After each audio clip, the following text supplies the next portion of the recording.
I just finished watching the first ever WrestleMania for the first time ever to see if it still holds up today 40 years later. And does it? I don't know. We're going to see. We're going to chat. I have a bunch of notes I'm going to go through about the show in general, about all the matches, and at the end, we're going to see if WrestleMania 1 from 1985 holds up to today in 2025, 40 years later. Ain't that crazy? Before we get started, please make sure you subscribe, leave your likes, leave your comments, turn on the bell for notifications, and check out my Patreon for 3 to 5 wrestling match watch-alongs a week, and a special bonus, the entire watch-along of me watching and live reacting to WrestleMania, this first ever WrestleMania, is over there on Patreon. So if you want to check that out and watch the show with me, please do so. Without further ado, let's get into it. All right, first of all, knowing some context I think was pretty important going into this first ever WrestleMania. I do know from different documentaries and history stuff that these first 3 WrestleManias were very important to the company. Basically, the success of the first couple WrestleManias, especially the first WrestleMania, was very important for the WWF to continuing, you know? So that kind of added pressure and added note was interesting kind of watching this unfold. First of all, one of the best things, if not the best thing of this entire event is Jesse Ventura on commentary. So if we're talking about how this show holds up or how it is watching in 2025, the definitive thing I can say is that, as proven by some recent Saturday Night's Main events, that Jesse Ventura on commentary does hold up. He was a riot, fantastic, a stickler for the rules, which I love, adding in logic to the matches that other commentators and other things in the match didn't, or he helped add things up. Does that make sense? All right, the first match here was Tito Santana versus the Executioner, who was Buddy Rose. Now, again, this video is just purely from watching the event. Does it hold up in 2025? Is it an enjoyable watch? Does it hold up to today's standards? So I'm not really going to go through the history of the Executioner or Buddy Rose. The little I did see is that Vince didn't like Buddy Rose, gave him a comedy character. Some things never change, huh? Before this match, we got some of the first pre-match, pre-recorded sort of promo segments, which are just incredible. Some are better than others throughout the whole show, I'm talking, but most are really, really good. It just kind of, it makes you go back to a time like, oh, wrestlers used to be larger than life, or the wrestlers' characters, I should say, used to be larger than life. All these promos were so good. The one pushback I do have to give is like, almost all of them did have a little bit of that, like, brother, you know what I mean? But in general, they were all so good, and I'll say it, better than so many of today's wrestlers' promos, or at least more like entertaining and grabbing, you know? So the Executioner being Buddy Rose in a mask, they were touting him from being parts unknown, and like, oh, he's a new wrestler, and can he hold his own, and blah, blah, blah. So a lot of this video is gonna be me kind of relating it to wrestling and seeing how did it age. I guess is also another lens to look at this analysis from. I'll tell you what, WWE has done, you know, a handful of like, oh, someone's in a mask and who are they? But the most notable of recent one that the Executioner does seem a lot like is El Grande Americano. El Grande Americano's on the screen. They're like, who's this new guy? And, you know, commentary's kind of half playing into it, half not. So I think a theme, what we're going to see, doesn't have anything to do with if the show holds up, but a lot of what we're going to see and a lot of what I'm going to talk about in this video is how much of this WrestleMania would still fit, like storyline-wise, character-wise, in today's wrestling, right? The first example here, you have this Executioner character who is very similar to an El Grande in terms of just like a different wrestler donning a mask and then kind of poking fun at it and blah, blah, blah. Some other notes I have from this first match of the show, the crowd is hot. And after watching the whole thing, they never stopped. The crowd at Madison Square Garden was like a modern day, like Paris crowd or whatever in 2025. They were on fire, cheering the whole time. It was really, it added so much to the event where even if oh my God. All right, sorry, there's like a bug. Oh my God. There was before I started recording this video, this is stupid. There was a massive bug on my wall and I tried getting it, missed it, whiffed it. I had a broom. I was like, boom. And then it fell and I couldn't find it. It just jumped on my window. Oh my, all right. I think I need to take a pausing and get this bug. Jesus Christ. Sorry, insane pause this video. We're gonna get back to this in a second. All right, I don't know if you can see him, but there he is. I don't know if you can see him. I don't know if you can tell. All right, so here's my plan. I'm gonna move. Oh my God. Oh, I hate bugs. I'm gonna move this. This is what I did the first time. I'm gonna move this. I missed doing this the first. This is such a bad idea. Okay. Oh, fuck, where'd he go? Oh, look. That was such a bad idea. Oh, I fucked up my, oh, jeez. Where'd he go? Oh, I got him. Hold on, there he is. Die. I got him.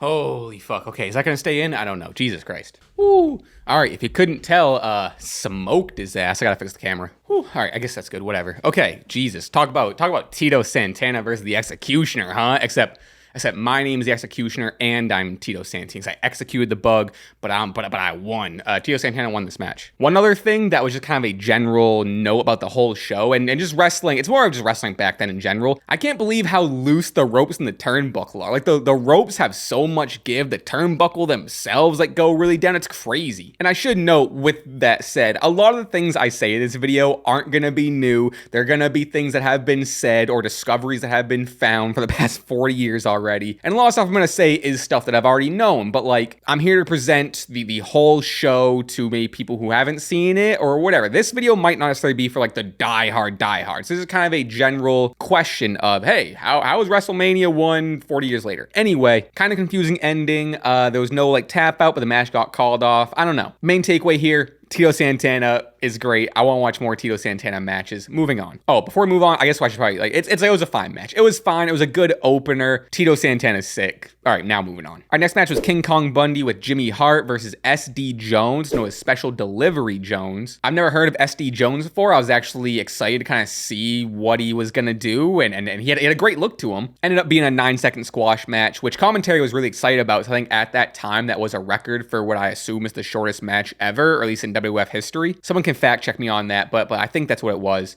Also, so far up to this point, no entrances. We get later down in the card and there are entrances, but no entrances. And I think that is because I believe WrestleMania at this point was just a TV special, so they probably had like timing issues and blah blah. And for a 2-hour show, maybe like 2:15, they really condensed a lot of matches into this card. However, that does mean most of them are short and leave a lot to be desired, which does help the show which does hurt the show as a whole, excuse me. In this match, like on WrestleMania, it's been done before. It's been done in fairly recent memory, but like a squash match on WrestleMania, all right, okay. Wasn't a big fan of this. However, the following match was better with Ricky Steamboat versus Matt Bourne. Again, I'm going to say some more obvious things, but Ricky the Dragon Steamboat, he is one of my favorites from this time. So ahead of his time at this point, I believe. I think that's what people say. Another note I have, at this point, we are seeing very simple attires. Ricky the Dragon Steamboat in the all white. It's mainly just boots and trunks. It's not till, again, a little later we start to see more color or different variations of wrestling attire. So I just thought that was interesting. I really enjoyed the pace of this match. Again, it's going to be a story of a lot of the matches on this card. It just felt too short. It ended pretty abruptly. It could have used 5 more minutes. But again, it was fine. We're not off to a killer start, but we're off to a fine start. And at this point, I'm like, okay, I'm sure it'll keep building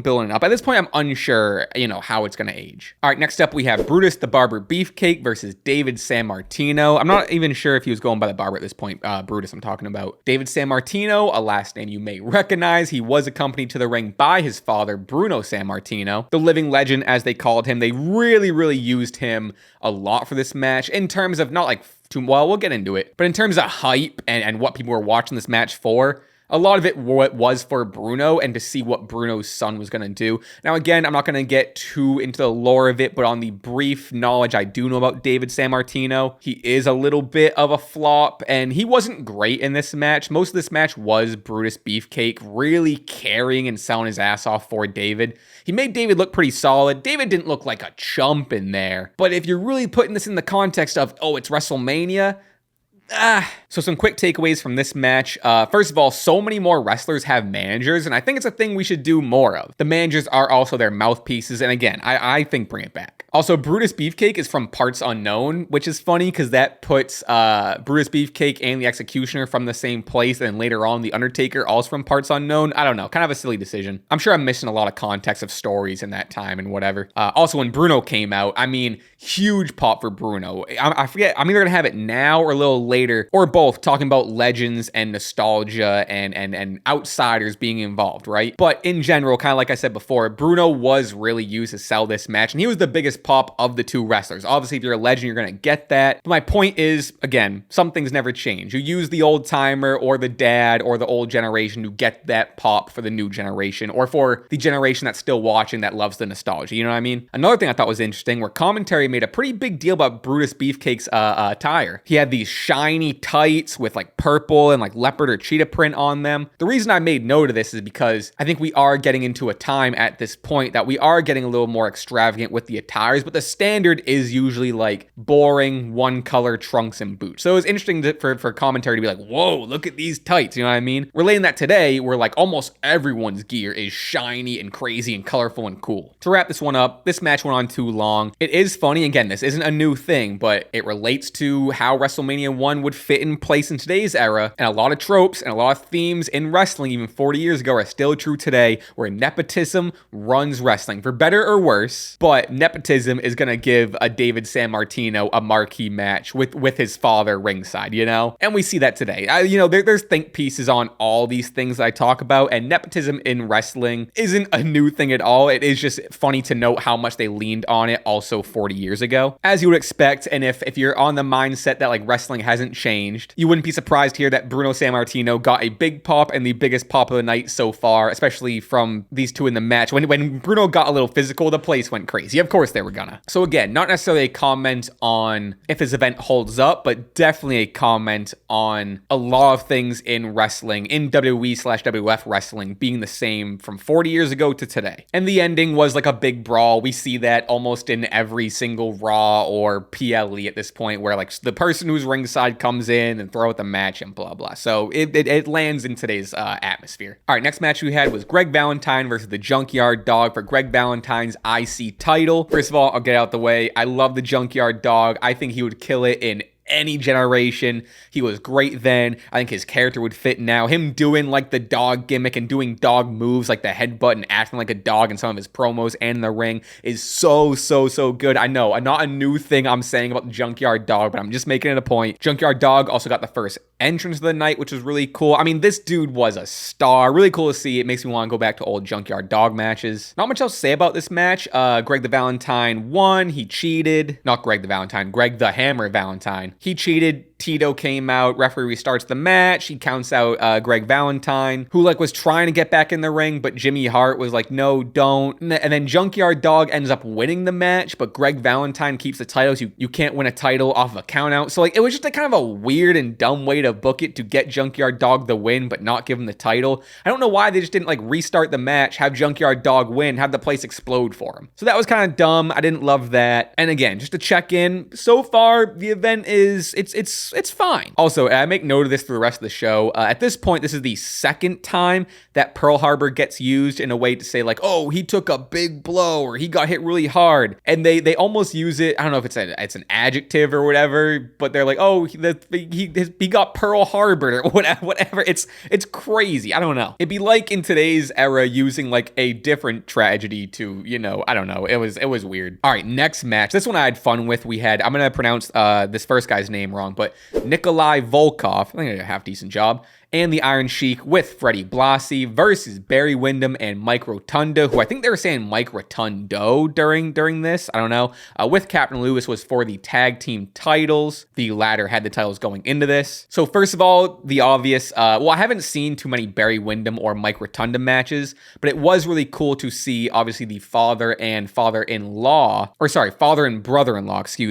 of Bray Wyatt and Bo Dallas in this tag match, and they were nice. Again, it makes you want to go back and see some of their matches. Obviously, Mike Rotunda went on to be IRS, but like when these two were just a young tag team, they were nice. They got a huge pop, which was nice to see, going against, again, Sheik and Volkov. Now, something that WWE has always done, and they lean on and off it. Nowadays, they've leaned like the most off it, especially in the past few years, but they really leaned heavy during WrestleMania 1 in this match, specifically on the Americans versus the foreigners, USA chants, all that stuff, Iron Sheik representing Iran, Nikolai representing Russia, and then really playing on that like, screw you Americans, and American versus the foreigners and whatever. It's definitely outdated. It definitely doesn't help for this show holding up. However, this match was a ball, I'll tell you that. Again, crowd was on fire, very fast-paced. Sheik and Volkov won, new champions. And something they do, and they did it for a few matches that I really like, is right backstage, you get an immediate interview afterward. The guys are all sweaty, had the titles, and I'm instant, like, just 1 minute, like, quick, like, not elevator pitch, but quick little, just like,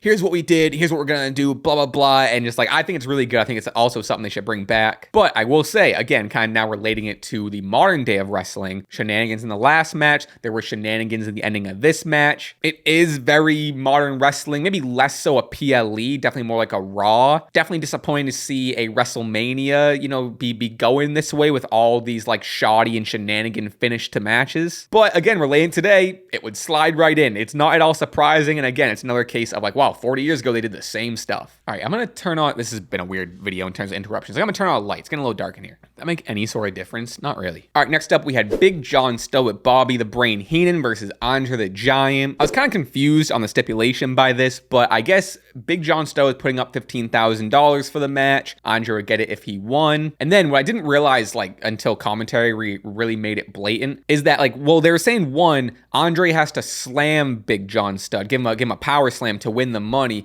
But then they also were like, oh, and that's like how the match ends. There's no pinfall. The stipulation is just Big John Studd, bet him $15,000. He can't power slam. If Andre power slams him, he wins the match and subsequently wins the money. Whatever stipulation, but honestly, given the context of where Andre the Giant is in his career at this point, I think it really, really helped the match. I think it was needed. You see a lot in this match of Andre kind of being on the ropes, and they're kind of wrestling in the corner and near ropes the whole time, so Andre can kind of support himself. Now, at this time, Andre the Giant is still a massive star. The crowd loves him. We obviously see him in the big spot at WrestleMania 3 a couple years down the line. And again, just through some documentaries and some research I've done, pre-WrestleMania, Andre the Giant was like the guy. He was taking bumps, he was moving better. And again, I'm not going to get too deep into it. There are other video essays and documentaries that do. But this was not Andre the Giant's prime. He was still a massive star. But when you're that size, you just have a shorter longevity in the ring, I guess you can put it. And it sucks to see as someone who was still so popular and beloved. And through a backstage interview, you saw how much he still loved wrestling. He was like, I'm not, also if he lost this match, he's gonna retire. And he was like, I'm not retiring, blah, blah, blah. But again, the stipulation and the lead up to Andre slamming him, which he eventually did and won the match, was a great way to do this, so you didn't have to do like a pinfall and Andre didn't need to take any crazy bumps. This was also really, well, advertised, and you don't even have to advertise it. This was a giant versus giant match. Shout out my GM bros. We don't get much of this too often in WWE. I'm not saying it's a lost art, but it's just a lost visual style, whatever, in wrestling that we don't get as much of today. And that was really cool to see. Just like Goliath, boom, bang, boom in the marquee match. It was solid. It didn't last too long. It was cool to see Andre. That's kind of all I have for this match. All right, next up we had Wendy Richter with Cyndi Lauper versus Leilani. I believe if I pronounce her name right, Kai. The champion going into this with the Fabulous Moolah. This is for the Women's Championship, and this is also part of the Rock and Wrestling Connection at this time. Not something I'm too familiar with. I do just know it was, a little bit of connection with some musicians, and you kind of blend the two worlds in. Bada bing, bada boom. First of all, iconic visual, iconic entrance from Richter and Lauper. And this is kind of the first checkpoint, kind of a bigger conversation of celebrities in wrestling. And again, going to the conversation of where does this fit in now? And as we just saw with Jelly Roll and previously Travis Scott, and every single year there's a celebrity, right? There's always been celebrity involvement in wrestling, and it's often done for better or worse. And I think more times out of 10, especially nowadays, they don't nail it. But Cyndi Lauper seems like they really nailed her involvement. And honestly, from what I hear too, in different,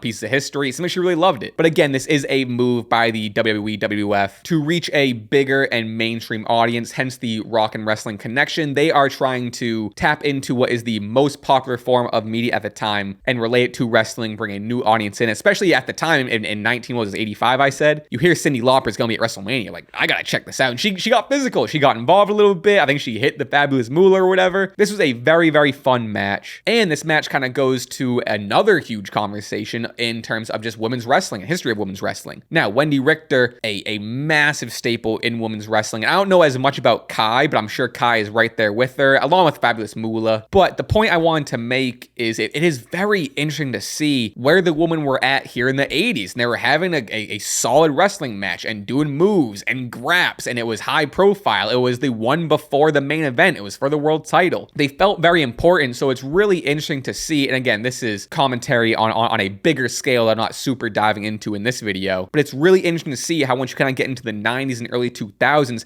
how much women's wrestling regressed, not because it was at all their fault, but because of the powers that be at that time. And it took all the way into like the 2010s to get the women's revolution generation to get it back to a time where women's wrestling, I would say, was even reminiscent of this time in the 80s. So I don't know, it was just really crazy to see how it was pretty like on top, and I guess for lack of a better term, respected, and then the 90s and early 2000s hit and the culture just shifted and women's wrestling really regressed, and they were just used, I mean, we all know the story, they just used as like objects on TV and eye candy, and you know, there were the trailblazers of the time and every single time, but you know, it took all that time to now get to a point where women's wrestling is the best it's ever been. But it's these people in this match and even before this generation that really laid the groundwork of like, oh no, like we have history of women going. Don't let the 90s and 2000s era, at least the majority of it, really take away from what women's wrestling could be. So I don't know, it's really, like I said, I'm not just saying, oh, it's interesting for like the 5th time, but it's really interesting to see it kind of go like, you know, woo, take a dip and then come back up, you know, I don't know. But a note I had here is this match feels closer to modern women's wrestling than most of the matches. I'll say most because again, there were the trailblazers of the times, but of most or a lot of the women's matches in the 90s and early 2000s. Fun match. In hindsight, this match feels like a very important match in terms of women's wrestling history, and I'm glad I saw it. Moving on to the main event. So the main event, as we know, was Hulk Hogan teaming with Mr. T to take on Roddy Piper and Paul Orndorff, who were with Bob Orton.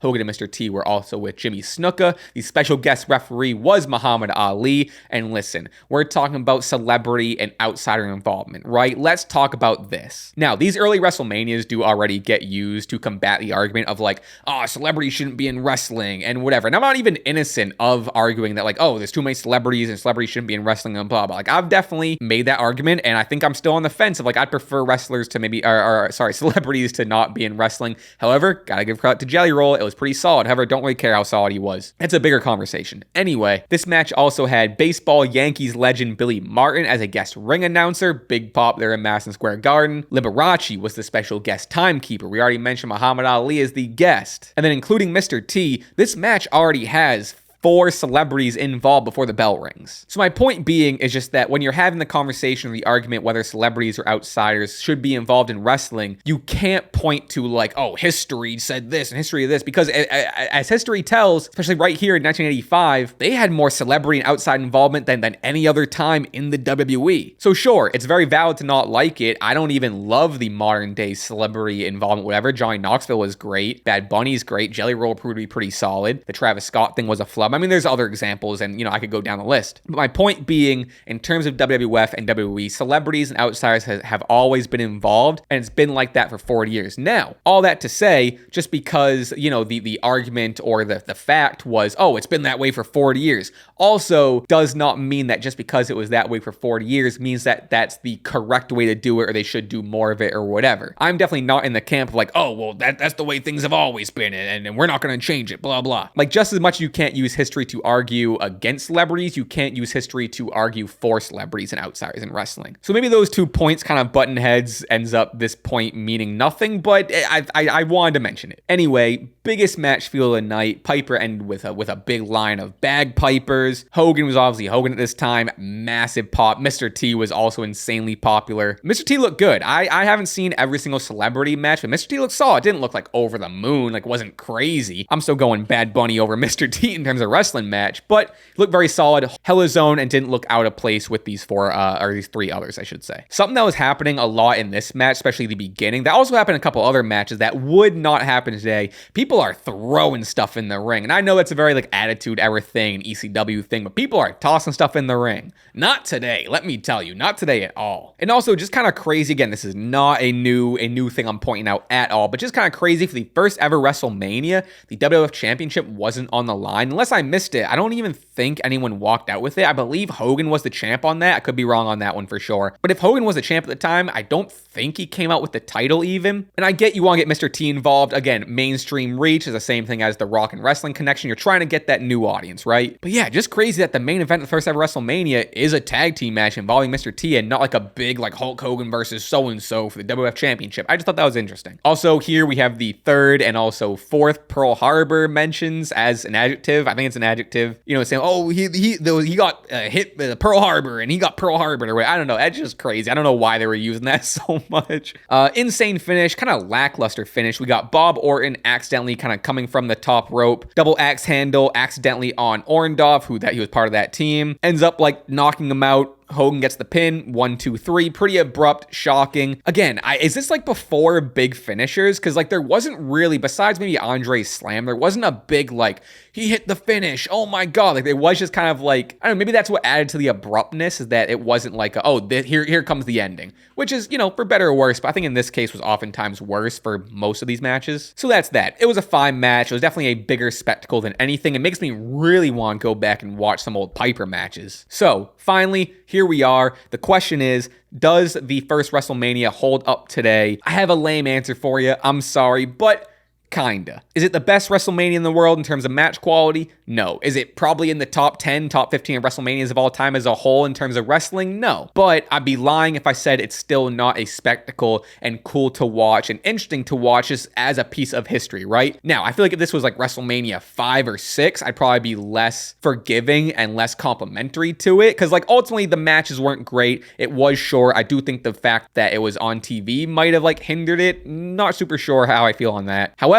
if we're talking about how it would fit in today's era, strictly in terms of like storylines and shenanigans and stuff like that, this type of WrestleMania, it'd be disappointing, but on paper and, like physically actual, like, written out, it wouldn't be an outlier today. Maybe for a WrestleMania it would, but I could see this like as a B show. WWE has had worse in the modern era than WrestleMania 1. But again, not to repeat myself, but if we're talking if just the show on its own in terms of show quality, in-match wrestling ring quality, does it hold up? Not really. It's fine. It's just to go back to, I don't want to just talk in circles, but no real classics in here. If you're interested in the history of it, I do think it's very much worth it just for being a wrestling fan, and to have said you have watched WrestleMania 1, I think is important and worth doing. You're not going to walk away from this being like mind blown. There's no, what's the saying now? Forget your 60-minute 5-star classics. This is kind of the definition a little bit of that, kind of funny joke meme nowadays. Some moments are great and memorable,